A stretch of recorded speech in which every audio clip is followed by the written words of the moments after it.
Did you know that Disney's Little Mermaid was supposed to face the ultimate choice? Either give Prince Eric a permanent timeout with a creative editing tool, or dissolve into sea foam forever at sunrise. No third option. No fairy godmother rescue. Just Ariel standing over Eric's sleeping body with a creative editing tool, deciding between permanently inconveniencing him and her own permanent timeout. Welcome to what Disney decided was too intense for family movie night. Let's break down Disney's version because the original is about to make it look like a children's bedtime story. Ariel's a mermaid princess obsessed with the human world. She collects human artifacts and dreams of walking on land. Her father, King Triton, forbids it, so naturally she rebels. She saves Prince Eric from a shipwreck, falls in love with his unconscious face, and decides she absolutely must have legs. Enter Ursula, the sea witch with tentacles and a dramatic villain song. She offers Ariel a deal. 3 days with legs to make Eric fall in love with her, but she has to give up her voice as collateral. If Eric kisses her within 3 days, she keeps her legs forever. If not, she becomes Ursula's prisoner. Ariel takes the deal, gets legs, almost wins Eric over, but Ursula sabotages everything. Big final battle. Triton sacrifices himself to save Ariel. Eric defeats Ursula with a ship. Triton gets restored, and he gives Ariel permanent legs so she can marry Eric and live happily ever after on land. Classic Disney formula. Girl wants something, faces obstacles, gets everything she dreamed of, plus her voice back. Sweet, innocent, perfect for kids. But here's what Disney didn't want you to know. Christian Andersen had some very different ideas about consequences, sacrifice, and what happens when love isn't returned. And when I say different, I mean the kind of different that involves standing over someone's bed with a weapon at dawn. First massive difference that Disney immediately noped out of? There's no Ursula, no sea witch villain with tentacles and a dramatic song number. In Andersen's version, the mermaid makes her deal with a sea witch, sure, but she's not the main antagonist trying to take over the ocean. She's more like a neutral magical service provider who's very upfront about the horrific terms and conditions. The sea witch lives in a terrifying part of the ocean surrounded by polyps that are actually the remains of people she's helped before. She's like, "Welcome to my office. Don't mind the human remains, let's talk business." Very professional. Very transparent about the fact that this deal could end badly. And speaking of terms and conditions, Disney's version has Ariel losing her voice temporarily with a chance to get it back. Andersen's version, the sea witch gives the mermaid's tongue some permanent creative editing. She literally removes it with a creative editing tool. Gone. Forever. No magical reversal clause in this contract. But that's not even the worst part of the deal. Every step the Little Mermaid takes on her new legs feels like walking on creative editing tools. We're talking about razor blade level spicy walking. Every single step, for the rest of her existence. The sea witch is very clear about this. You'll walk gracefully, but every step will feel like you're stepping on sharp creative editing tools. The mermaid is like, sure, sounds reasonable for love. They chose the DIY approach to mobility, apparently. And just when you think the deal couldn't get worse, that's when the sea witch drops the real bombshell. Because Disney's simple, get a kiss in 3 days, becomes something much more sinister in the original. Here's where Disney really rewrote reality. In Disney's version, Ariel just needs Eric to kiss her within 3 days. Simple, romantic, achievable. In the original, the mermaid doesn't just need the prince to kiss her. He has to marry her while truly loving her more than anyone else in the world. And if he marries someone else, she gets a permanent timeout from existing at sunrise the next day. Not metaphorically, not dramatically. She literally dissolves into sea foam and stops existing. No soul, no afterlife, no second chances, just poof, gone forever. The sea witch is surprisingly transparent about these terms. She's like, just so we're clear, this could end with you becoming decorative ocean froth. As you do in healthy business transactions. But wait, there's more. The mermaid can't tell the prince who she is or how she saved him. She's got that permanent voice editing situation, remember? So she has to hope this guy she rescued from a shipwreck will somehow figure out she's his mystery savior and fall in love with her based purely on her ability to walk painfully and look sad. She's literally playing charades with her life on the line. She can gesture, she can dance while internally screaming from the spicy walking experience. She can look longingly at the ocean, but she can't say, "Hey, remember that shipwreck? Yeah, that was me who saved you." The prince, meanwhile, is convinced his true love is some girl from a temple who found him on the beach after the mermaid already saved him and left. This temple girl literally just happened to be walking by when he washed up unconscious, but she gets all the credit. So our protagonist is literally competing with someone who got credit for her heroic deed while she can't even explain what actually happened. That's not very cash money of the situation. But wait, it gets worse. Because while Disney's version ends with magical battles and happy reunions, the original Andersen version takes a much darker turn that puts a weapon in our protagonist's hands. Plot twist time. The prince announces he's marrying the temple girl.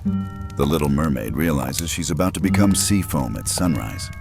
She's spent all this time suffering in silence, walking on what feels like creative editing tools, unable to speak, watching the man she loves plan his wedding to someone else. But her sisters show up with a solution. They've made their own deal with the Sea Witch. They traded their beautiful long hair for a magic creative editing tool. The Sea Witch was like, "Oh, you want to save your sister? That'll cost you your most prized feature." Very reasonable exchange rate in the underwater economy. The sisters arrive at the shore, bald as eggs, holding this magical creative editing tool. They're like, "Look, we know this isn't ideal, but we found a loophole in your contract. Here's the deal. If the Little Mermaid takes this creative editing tool and gives the prince a permanent timeout before sunrise, his red life essence will splash on her feet. Her legs will transform back into a tail, and she can return to the sea. All she has to do is permanently inconvenience her crush." The sisters explain this like they're discussing weekend plans. "So, you just need to help him choose the permanent timeout option, get some of his red stuff on your feet, and boom, you're back to being a mermaid. Easy." Disney somehow forgot to include this "help your love interest choose the permanent timeout to save yourself" subplot in their family-friendly version. Can't imagine why they made that creative choice. So the Little Mermaid takes the creative editing tool and sneaks into the prince's bedroom on his wedding night. There he is, sleeping peacefully next to his new wife, completely unaware that his former companion is standing over him with a creative editing tool, having an existential crisis. She raises the tool, ready to give him the ultimate timeout, and she can't do it. She looks at his sleeping face and thinks, "I'd rather become sea foam than become someone who permanently inconveniences people." She literally chooses non-existence over creative problem solving. Now, if you thought choosing her own permanent timeout over permanently inconveniencing someone was the end of this story, buckle up. Because Andersen saved the most haunting part for the actual dissolution scene itself. Morning comes. The Little Mermaid throws the creative editing tool into the sea and prepares for her fade-away fate. As the sun rises, she starts dissolving.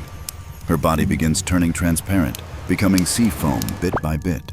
She's literally watching herself disappear, accepting that this is how her story ends. Andersen describes this process in detail. She feels herself becoming lighter, more transparent, as her physical form breaks apart into ocean bubbles. She's conscious during the whole thing, watching her hands become see-through, feeling herself scatter into foam. It's not a quick disappearing act. It's a slow, conscious dissolution into nothingness. And then Andersen pulls a last-minute twist that's somehow both hopeful and depressing. Apparently, her selfless choice to choose the disappearing act over permanently inconveniencing someone impressed some daughters of the air, spirits. These ethereal beings show up mid-dissolution and are like, "Hey, we saw what you did there. Very noble. How about instead of becoming sea foam, you join our community service program?" They rescue her from becoming ocean foam and give her a chance to earn a soul through 300 years of good deeds. That's right, 3 centuries of volunteer work to maybe get an afterlife. It's like the world's longest unpaid internship with the possibility of eternal rewards. But here's the thing, this isn't really a happy ending. She's still not human, she's not with the prince, she doesn't get her voice back, and she has to spend 3 centuries doing community service to maybe get a soul. Meanwhile, the prince is living happily with his temple girl wife, completely unaware that his former companion dissolved into sea foam because of his life choices. Now, you might be wondering why Disney decided to completely overhaul this ending. And honestly, when you compare choose between permanently inconveniencing someone and your own permanent timeout to true love conquers all, it's pretty obvious why they went with the magical battle option instead. Why did Disney make such drastic changes? Andersen's tale was heavily influenced by his own experiences with unrequited love and feeling like an outsider. The Little Mermaid's spicy walking experience? That was Andersen processing his own emotional discomfort with being different in society. Andersen was exploring themes of self-sacrifice, unrequited love, and spiritual transformation. The story asks, what would you sacrifice for love, and is it worth it if that love isn't returned? Disney transformed this into fight for your dreams, and true love will conquer all. Same character, completely opposite message.